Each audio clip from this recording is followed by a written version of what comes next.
So, in recent times, probably not very recent, it has been for several years now, there is a particular argument from the atheist side that goes somewhere like this. They take a bivariate statistics. It is not even a study, it is just a statistics which they are interpreting according to their bias. It usually goes like, the statistics on number of people who are religious in the prison population. So they start concluding that if you are a religious person, it's more likely that you will end up in the jail. Or also there is another version where they show a map which shows the importance that the people give to religion and the level of crime in that particular country.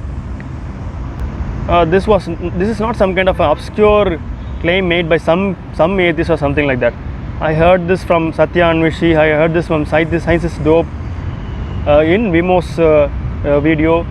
So this is a widespread and commonly made claim that if you are having a study that shows that more number of people in prison are religious, then automatically they give this kind of correlation to causation that if you are religious, it's more correlated that you would end up in jail. A couple of things that needs to be kept in mind here, because a basic understanding of statistics is not being found in this analysis. I'll just give you an example.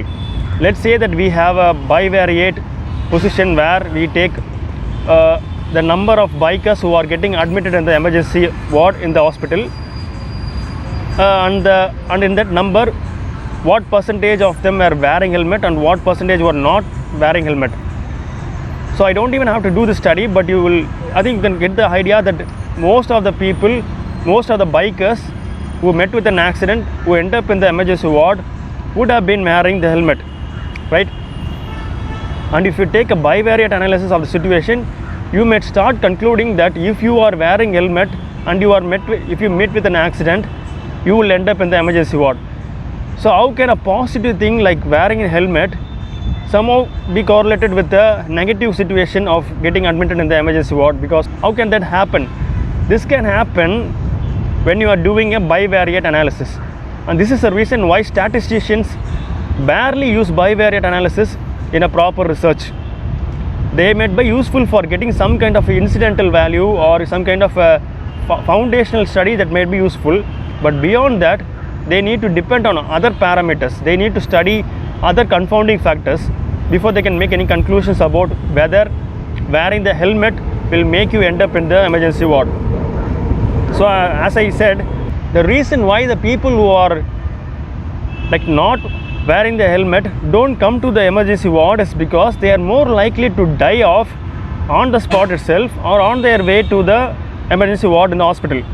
So that is the reason that you are going to find more number of helmet wearing bikers who come to the emergency ward rather than those who did not wear the helmet. So if you don't understand this factor, merely based on the bivariate analysis, you will come to wrong conclusions that wearing the helmet will be negatively associated with you getting admitted in the emergency ward. That is not how it works. So similarly, when you are considering the prison populations, there are several factors that should be kept in mind when you are analyzing it. If you are objective, you will realize that many of the prisoners will get a certain degree of leverage by admitting that they are repentant of their crimes and that they have become religious and they are attending churches, prayers and so on. So that could be one of the reasons why there is more religious people in the prison than non-religious. Also there is a chance that many of these people have a better community inside the prison, which is a pretty dangerous place to be in, especially in the Western countries. Being in the jail has certain dangerous issues to associated with it. So you need a good community. Rather than being a minority as an irreligious person, it is better that they admit that they are a religious person and join the community of already existing religions, especially Muslims. This is one of the reasons why you will find that there is a higher incidence of Muslim prisoners than other religious people. It's not because Muslims are more prone to criminal activities or anything like that, but it's because of a more increased conversions in the prison from other religions to Islam.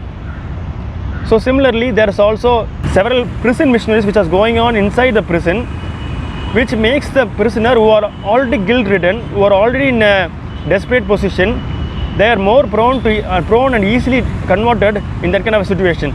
So they are going to be admitting that they are religious people and attend church and prayer, so on, at least within the prison they will be religious. So number of factors has to be considered. What was their religion before? What was their religion after they left the prison?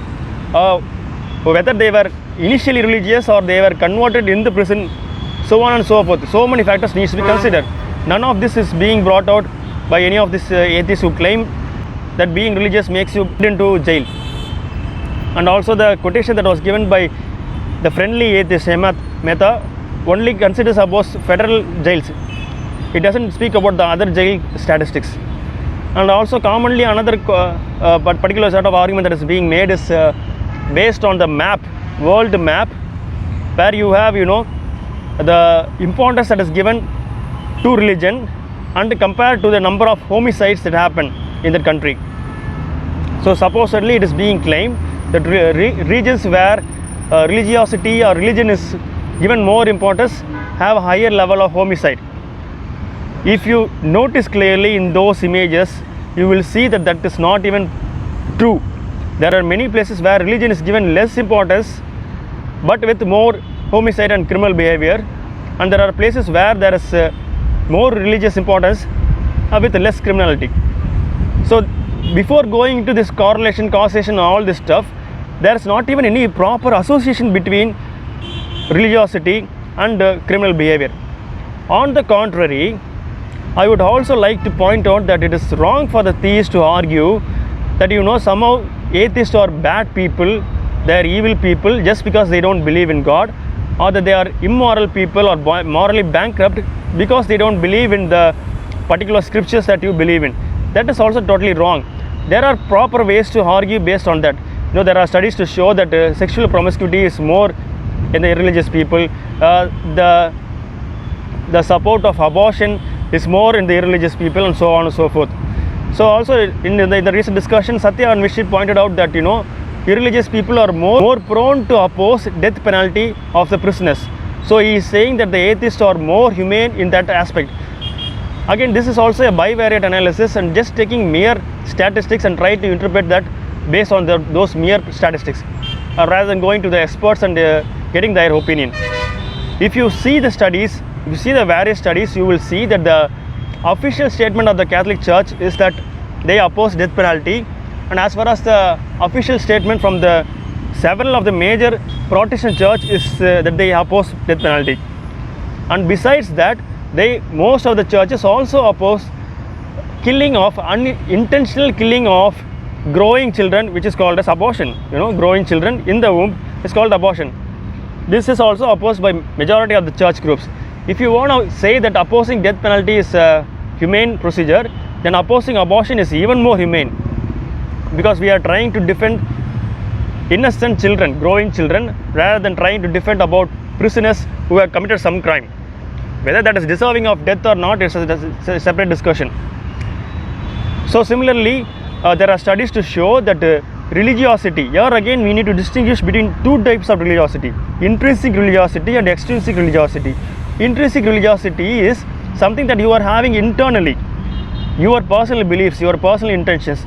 External religiosity is going to be like your church attendance, your membership in a particular community of religious people, and so on. So intrinsic religiosity has been found to be associated with compassion and love, which leads them to oppose death penalty. Similarly, the reason for opposing abortion is also similar for the same reason. They want to speak on behalf of the innocent life who cannot speak for themselves. That is the main reason why Christians are opposing abortion. Similarly, there are studies to show that religiosity, especially intrinsic religiosity, is associated with better mental health, with altruism, with love and compassion, and it is a moderate deterrent to criminal behaviors, and it is negatively associated with adolescent delinquency, with drug abuse, with alcohol abuse, and also with lesser chance of interstate violence. Religiosity is also associated with the spread of democracy, literacy in all over the world, and there are so many factors like this. I will quote only the titles of those studies that I have come across. If there is any contradictory issues in that, you can go ahead and say it. So this is the reason why I am saying that you should not be depending on bivariate analysis. but see the things as per scholarly opinions. Scholars have studied it. Sociologists have taken into consideration not just the two variables but other factors associated with criminal behavior and religiosity. So this is not to say that irreligious people are more criminal minded. That is not the inference. The converse is not necessarily the true. You can study that and find that out yourself. That is not my issue. When you are saying that religion is evil and religion is causing people to be more criminal, it is not true based on scientific studies. Science has shown, as research has shown, and sociologists and anthropologists have shown that religiosity is associated with lesser criminal behavior, and there are several meta-analyses, several studies to prove this. You can simply go to Google search and do religiosity and delinquency, religiosity and substance abuse, religiosity and violence. These things will be sufficient to prove the facts to you. And also the commonly made claim that majority of wars were because of religion, which is also a false claim. Of all the recorded history that we have, about only 7 to 9% of the wars have some kind of a religious basis. And of those religious bases, if you take out religions like Islam, you will have less than 3 to 4% of the wars which can be attributed to Christianity. So as a whole, religion and religiosity has been found to be a positive force in this world, and it is high time that we look to science and scientific methodology rather than making bivariate conclusions based on our own personal biases and ideological presuppositions.